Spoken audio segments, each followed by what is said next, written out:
जिसका मुझे था इंतजार, जिसके लिए दिल था बेकरार, वो घड़ी फाइनली आ गई है अल्फा मूवी के रिलीज के साथ। हाय बॉयज। जब हमने टीजर और ट्रेलर रिव्यू किया था तो तभी कहा था कि स्टोरी लाइन बहुत प्रेडिक्टेबल है, पर तब आप लोगों के कमेंट आ रहे थे कि भैया अभी से आप क्यों नेगेटिव पीआर कर रहे हो, मूवी तो आने दो। अगर तुम लोगों के पटाखे खत्म हो गए तो मैं धमाका शुरू करूं। देखो, टू बी ऑनेस्ट, मैं धुरंधर का फैन हूँ, इसलिए मैं अल्फा के बारे में अनबायस्ड रिव्यू तो नहीं कर सकता। घायल हूं, इसलिए घातक हूं। हौसला, ईंधन, बदला। वुल्फ की बेटी वुल्फ ही होती है सर। वाईआरएफ वाले अल्फा को लेडी धुरंधर टाइप प्रोजेक्ट कर रहे थे, पर इन्होंने उसके जगह पाकिस्तानी धुरंधर बना दिया है। Alpha literally मॉक्स the intelligence of raw and Indian army. Bobby Deol एक पाकिस्तानी सोल्जर रहते हैं जो इंडिया इन्फिल्ट्रेट करते हैं, धुरंधर बन जाते हैं, इंडियन आर्मी की रैंक को ज्वाइन करते हैं और एक प्रोग्राम बनाते हैं, इसका नाम होता है अल्फा, जिसमें वो सुपर सोल्जर्स बनाते हैं और उन सोल्जर्स को इंडिया के खिलाफ यूज करने का प्लान करते हैं। ब्रिलियंट, कमाल, बेहतरीन। धुरंधर के हमजा अली मजारी को यशराज स्पाई यूनिवर्स की अल्फा में उदय चोपड़ा ने रिवर्स पोजीशन में खड़ा कर दिया और इसी के कारण लोग इसकी भर भर के तारीफ कर रहे हैं। I just watched Alpha and I'm frustrated with the YRF spy universe. तो फिल्म खराब नहीं है, फिल्म वाहियात है। अपने पापा और पति के साथ ये फिल्म देखने आई थी मैं, उन्होंने कभी मेरा साथ नहीं छोड़ा है, लेकिन थिएटर में मुझे अकेली छोड़ के भाग गए। ने भी ये फिल्म लिखी है, भाई मत कर, भगवान का खौफ था, मत लिख। क्या लिखा है ये, क्या है ये, क्या मतलब क्या है ये? आलिया भट्ट का एक डायलॉग है जो वो शर्वरी को कहती है, बोर मत कर।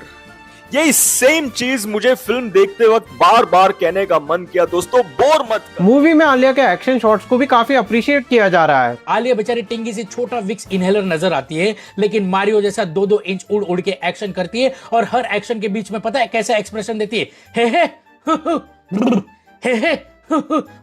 ऐसा लग रहा है खुद का गैस पास करा रही।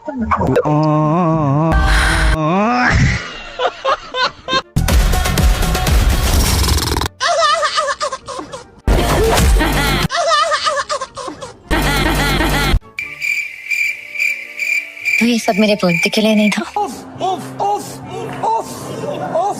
ये दीदी तो मूवी देखने को अपने एक्स रिलेशनशिप से भी खराब डिसीजन बता रही है। भाई मेरे को लगा था मेरे लाइफ का सबसे वर्स्ट डिसीजन मेरा एक्स था, लेकिन नई भेंडी मेरे लाइफ का सबसे वर्स्ट डिसीजन था इस फिल्म से उम्मीद रखना। और मानना पड़ेगा, क्या ही भांग भरोसा किया है कि मेरे शब्दों को भी 2 घंटा लकवा मार गया। 1% भी देशभक्ति वाली फीलिंग फील नहीं होती, ये आपस में एक दूसरे के पीठ पर कोनी मार के धिशुम धूम धड़ाक करते रहते हैं। अल्फा मूवी देख के कुछ लोगों का कण कण दुखने लग गया। अल्फा फिल्म ऐसी है जैसे कि चप्पल के ऊपर टट्टी लग जाती है, जैसे कि पैर में जब भाई साहब कील चुभ जाती है, दर्द होता है ना, वैसे ही ये फिल्म देखते हुए आपकी छाती में, आपके सिर में, आपकी किडनी में, आपके घुटनों में, आपकी कोनियों में, आपके दांतों में, आपकी आंखों में, आपके कानों में, शरीर के हर अंग में दर्द होगा। एक चाचा बेचारे भरे बारिश में मूवी देखने गए और मूवी से लौटने के बाद उन्होंने कुछ ऐसा रिव्यू दिया। इतनी बारिश में सुबह 9 बजे अल्फा का क्रेज था, देखने आए भीगते हुए और परेशान भी हुए, लेकिन पिक्चर में जरा भी मजा आया नहीं। क्या खराबी मतलब ये कोई घिसी पिटी स्टोरी है, कोई दम है नहीं पाकिस्तान को जोड़ के खुशी करने का कि पाकिस्तान हमारे पर आया और हम पाकिस्तान से जीत गए। आपका अगर कोई दोस्त होगा जो बहुत ज्यादा हाइपर एक्टिव है, बहुत ज्यादा उछल कूद करता है, तो उसे शांत करने के लिए आप ये मूवी दिखा सकते हो, क्योंकि ये मूवी देखने के बाद उसके शरीर में जान ही नहीं बचेगी। मुझे अल्फा से कोई उम्मीद तो थी नहीं, जो ना उम्मीद को भी तोड़ देना वो है ये फिल्म। आप लोग देख रहे होंगे कोई एनर्जी नहीं रही, क्योंकि फिल्म में भी नहीं है भाई, और ना कोई इमोशन फील हो रहा है, ना कुछ हो रहा है। एक इमोशन आके फील होता है, उस पे भी कुछ लोगों की एनर्जी तो इतनी डाउन हो गई है कि उन्हें तो जीने की ही तमन्ना नहीं रही। आप क्या सोच कर आए थे पिक्चर देखने? मैं सोचा पिक्चर ठीक ठाक रहेगी, लेकिन इतने खतरनाक पिक्चर है कि आत्महत्या करने का मन कर रहा है। पीआर एजेंसीज वाले बोल रहे थे कि alpha is the best female action film. चल इस पे कुछ लोगों का ऐसा रिएक्शन आया है। औकात में रहना चाहिए, अपनी घर से बाहर कदम नहीं रखना चाहिए। अरे मर्द को खुश रखे, बच्चे पैदा करे, भाई तो नहीं काम है स्त्री का। भाई आलिया भट्ट जिसकी गली का कुत्ता भी उसकी फिल्म नहीं देखना चाहता, वो इस फिल्म की हीरोइन है। भाई पहले भी फीमेल एक्शन मूवी आई है जिनका एक्शन अल्फा से एक्चुअली बेटर था। आप कंगना के धाकड़ मूवी का ये शॉट देखो।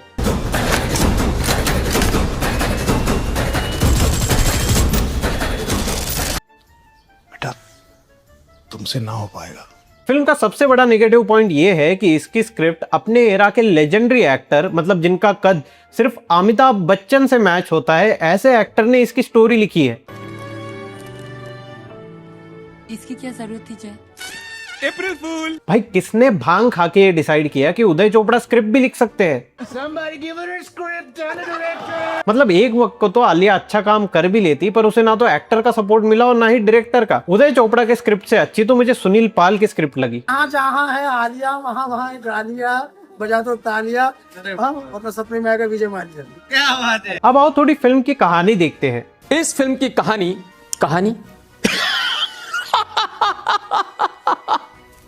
कहानी नहीं यार, मजाक नहीं यार, तो कहानी फिल्म की कहानी शुरू होती है एक ऐसे मिशन से जहां इंडियन इंटेलिजेंस को एक पुराने सीक्रेट मिशन का पता चलता है, जिस मिशन का नाम है अल्फा।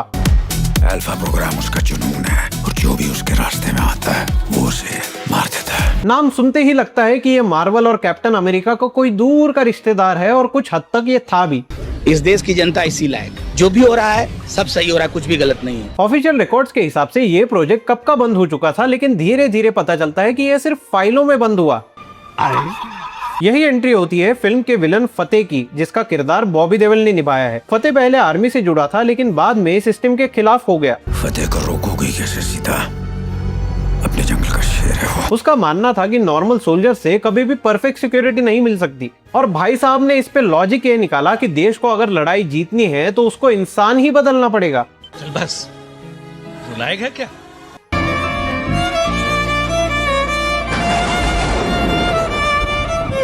इसी सोच के साथ वो साइंटिस्ट वर्गीस के साथ मिलकर अल्फा प्रोग्राम शुरू करता है। इस प्रोजेक्ट का मकसद होता है ऐसे सुपर सोल्जर्स बनाना जो आम इंसान से कहीं ज्यादा पावरफुल हो। उनके शरीर को एक एक्सपेरिमेंटल रीजनरेटिव सीरम दिया जाता है, जिससे वो जल्दी रिकवर कर सके और बैटल फील्ड में लगभग इनविंसिबल बन जाए। और यही से शुरू होती है सीता की कहानी। सीता को बचपन में ही अपने ओरिजिनल फैमिली से अलग किया जाता है और वो अल्फा एक्सपेरिमेंट की पहली सक्सेसफुल प्रोजेक्ट बन जाती है। फतेह उसे सिर्फ एक सोल्जर नहीं बल्कि अपनी सबसे बड़ी अचीवमेंट मानता है। सीता उसके लिए एक बेटी और एक वेपन दोनों बन जाती है। सालों तक उसकी ट्रेनिंग होती है और उसे इमोशन से ज्यादा मिशन सिखाए जाते हैं। लेकिन वक्त के साथ सीता को एहसास होने लगता है कि जिस आदमी को वो अपना गार्डियन समझती थी, वही उसकी जिंदगी बर्बाद करने का जिम्मेदार भी है। उसे पता चलता है कि उसका बचपन, उसकी पहचान, उसकी पूरी जिंदगी सिर्फ एक एक्सपेरिमेंट था, और यही से कहानी रिवेंज मोड में चली जाती है। सीता आज लंका खुद जलाने आई। सीता फैसला करती है कि वो फतेह को खत्म करेगी और अल्फा का सच पूरी दुनिया के सामने लाएगी। इसी मिशन के दौरान उसकी मुलाकात होती है दुर्गा से, जिसका किरदार शर्वरी ने निभाया है। यही इन्हें पता चलता है कि ये दोनों बहनें हैं। इनका मिशन कोऑर्डिनेट करते हैं रॉ चीफ विक्रम, जिसका रोल अनिल कपूर ने निभाया है। लेकिन ऑनेस्टली ये रॉ चीफ कम और कॉर्पोरेट मैनेजर ज्यादा लगते हैं। हर 10 मिनट के बाद इन्हें इन्फॉर्मेशन आती है कि कुछ तो हो गया है, और इनका एक्सप्रेशन बस एक ही होता है, अच्छा ये हुआ। स्पाई एजेंसी की इंटेलिजेंस ऑडियंस से पीछे चल रही होती है। Also by the way Anil Kapoor दोनों का बाप भी है। विक्रम इंटेलिजेंस इनपुट के बेसिस पर अल्फा प्रोग्राम को रोकने की कोशिश करता है, लेकिन हर नई फाइल के साथ पता चलता है कि कॉन्स्पिरेसी बहुत बड़ी है। ये कैसे हो गया? और इसके बाद फिल्म का वर्ल्ड टूर शुरू होता है। ये सारे कैरेक्टर अलग अलग लोकेशन में ट्रैवल करते हैं, अलग एक्शन सीक्वेंसेस होते हैं, और जो वायरएफ की पहचान है वैसे ही यहाँ पर भी नाच गाना जोरों शोरों से होता है। आगे चल के सीता को पता चलता है कि अल्फा सिर्फ एक साइंटिफिक एक्सपेरिमेंट नहीं बल्कि पावर और कंट्रोल की एक डेंजरस आइडियोलॉजी है। फतेह का मानना था कि इमोशन इंसान की सबसे बड़ी कमजोरी है, इसलिए वो एक ऐसी जनरेशन बनाना चाहता था जो सिर्फ ऑर्डर्स माने और कभी ना हारे। फिल्म के क्लाइमैक्स फतेह और सीता के फाइनल कन्फ्रंटेशन तक पहुंच जाता है, और फाइनली एंड में पता चलता है कि फतेह तो पाकिस्तान का हमजा अली मजारी था जो इंडिया को बर्बाद करने आया था।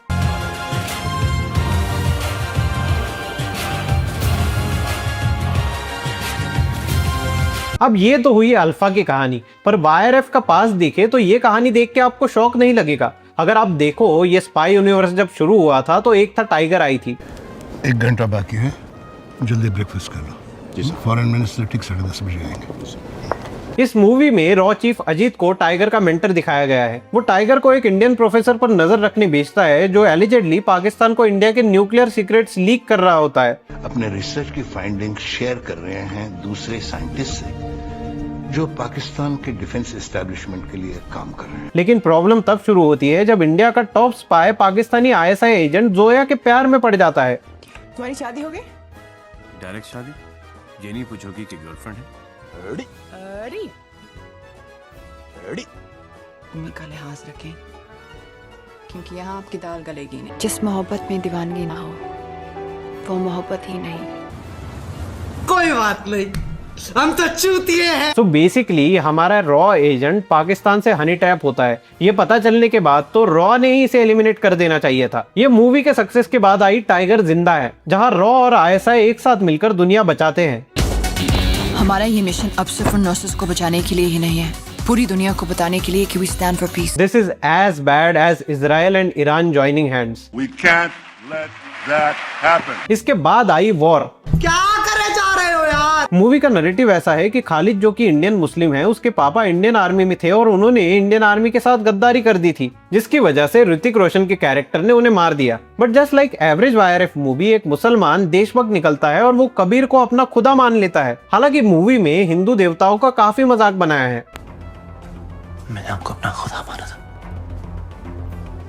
हम भी अजीब लोग हैं खालिद, पत्थर को भगवान मान लेते हैं। पर इस्लामिक रिचुअल्स को लिबरेटिंग बताया गया है। चमत्कार हो गया, तुम्हारी नजर बिल्कुल सही थी। अब या तो अम्मी की दरगाह की मन्नत पूरी हुई, दरगाह गई थी, नियाज वक्त रुक रही हूँ। और इसके बाद आई पठान ने तो हद ही कर दी। एक पाकिस्तानी ISI एजेंट शरिया के खिलाफ जाके बिकनी पहन लेती है और अपनी जान दांव पर लगा देती है सिर्फ इंडिया को बचाने के लिए। तुमने मेरी जान क्यों बचाई? तुम्हारी गुड लुक्स और पर्सनालिटी काफी नहीं। इस मूवी के एंड में टाइगर भी आ जाता है और दोनों पठान और टाइगर मिलकर ट्रेन पे एक्शन करते हैं। टाइगर 3 में फिर से भाईजान पाकिस्तान को बचाते हैं। टैमर अबरार हम साथ काम कर चुके हैं। टाइगर ने पाकिस्तान को पूरे ISI को शर्मिंदा होने से बचाया था। सेम क्रिंज लव स्टोरी होती है।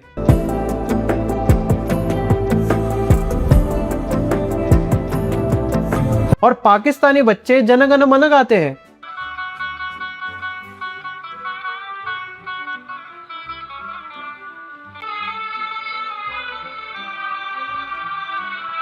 और इसमें सिर्फ YRF जिम्मेदार नहीं, ये पूरे बॉलीवुड की कहानी है। 83 मूवी में जब वर्ल्ड कप फाइनल होता है तो पाकिस्तान अटैक रोक देता है सिर्फ इंडिया मैच देख सके इसलिए। ये 50 शेड्स ऑफ बकचोदी मुझे समझ में नहीं आ रही है। क्या क्या क्या क्या चाहिए क्या? मैं हूं ना में इंडियन आर्मी का जनरल पाकिस्तान से वॉर करना चाहता है, जबकि पाकिस्तान इंडियन कैदी रिलीज करने वाला होता है। मैंने कभी नहीं कहा था कि जंग आसान होगी, बिना खून बहाए जीती जाएगी। बजरंगी भाईजान में सलमान खान का कैरेक्टर एक गूंगी लड़की को पाकिस्तान में उसके घर पहुंचाने की कोशिश करता है और इसमें पाकिस्तानी लोग इतने अच्छे दिखाए हैं कि वाह वाह।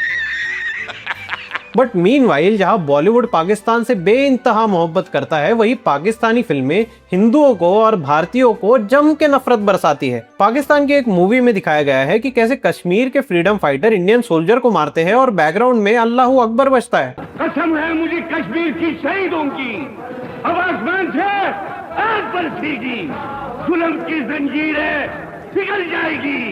तुम 7 लाख तो क्या 70 लाख सीना भी बिठाओगे तब भी कश्मीर आजाद होगा। मीनवाइल अब कश्मीर तो क्या, POK वाले भी इंडिया में आना चाहते हैं। Today people in POK are openly saying we do not belong to Pakistan. Pakistan में एक और फिल्म थी तेरे प्यार में, जिसमें दिखाया गया है कि कैसे इंडियन सोल्जर कुत्ते होते हैं और पाकिस्तानी सोल्जर शेर होते हैं। घबरा नहीं प्रीति, मैं एक पाकिस्तानी हूँ और हर पाकिस्तानी वक्त आने पर शेर होता है। याद रखना प्रीति, कुत्ते कभी शेर का शिकार नहीं कर सकते। पर मूवी में इन्होंने ये नहीं दिखाया कि 93,000 शेर एक साथ कैसे सरेंडर करते हैं। कुछ मुंह में घुसेड़ा, उसके बाद गले को उधेड़ के नाक से बाहर निकाला। एक और पाकिस्तानी मूवी में कश्मीर के जेनोसाइड को जस्टिफाई किया गया है, जहां कश्मीरी पंडित को आर्मी का इन्फॉर्मर दिखाया जाता है और साथ में पंडित राम राम का जप भी करता दिखाया गया है, इसीलिए उन्हें मारना कोई गलत काम नहीं है। एक और मूवी में दिखाया था कि कैसे एक ईमान वाला आदमी जब अपने खुदा को याद करता है तो हिंदू देवताओं की ताकत कम हो जाती है। तुम्हें प्रार्थना करने की ताकत थी, लेकिन तेरा भगवान खामोश। अब एक मुसलमान का जवाब सुन। पाकिस्तानी मूवीज में हिंदू कैरेक्टर को हिंदू कुत्ता कहा जाता है। तुम जैसे कुत्ते के लिए मौत का हुक्म जारी करती हूँ। एक और कॉमेडी सीरियल में भी हिंदुओं की यही डेफिनेशन है। ओ एक हिंदू कुत्ते ने खरीद लिया। तो जहां पाकिस्तान हिंदुओं को गाली देता है, वही हमारा बॉलीवुड पाकिस्तान के साथ ऑब्सेस्ड है। और हमारे फिल्म इंडस्ट्री वाले भी पाकिस्तान का ही एजेंडा चलाते हुए भारत को बदनाम करते हैं। और इसीलिए जब धुरंधर मूवी आई तो इनकी सुलग गई। मजनू उड़ जरा पलट, ये देख पीछे से धुआं निकल रहा है। धुरंधर ने दिखाया कि कैसे पाकिस्तान में नकली इंडियन करेंसी का कारोबार चलाया गया है। इसके अलावा ये भी बताया कि बड़े साहब पाकिस्तान में बैठकर भारत के खिलाफ कैसे आतंकवाद फैला रहे हैं। धुरंधर 2 दिखाती है कि कैसे पाकिस्तान और इंडिया की माफिया भी इस नेक्सस का पार्ट है। इसी वजह से अमन की आशा गैंग में डर का माहौल फैला है। जिस नैरेटिव को दिखा दिखा के इन्होंने सालों तक इंडियन ऑडियंस को चमन चूजा बनाया, सही पकड़े हैं। उसी नैरेटिव को आदित्य धर ने सिर्फ 2 मूवीज के साथ पूरा डिस्ट्रॉय कर दिया। और यही वजह है कि आज इनके अल्फा के बारे में ऐसे रिव्यूज आ रहे हैं। आदि चोपड़ा का ऐसा मानना है कि हकीकत में जो इंडिया की खुफिया एजेंसियां हैं वो पाकिस्तान की खुफिया एजेंसियों के साथ मिलकर ही काम करती हैं। तो ये था आज का वीडियो गाइस। अगर आपको पसंद आया होगा तो लाइक, शेयर और सब्सक्राइब कर देना। अगर आप चाहते हैं कि अल्फा के ये रिव्यूज ज्यादा से ज्यादा लोगों तक पहुंचे तो वीडियो को हाइप भी कर देना। मिलते हैं आपसे अगले वीडियो में, तब तक के लिए जय जय श्री राम।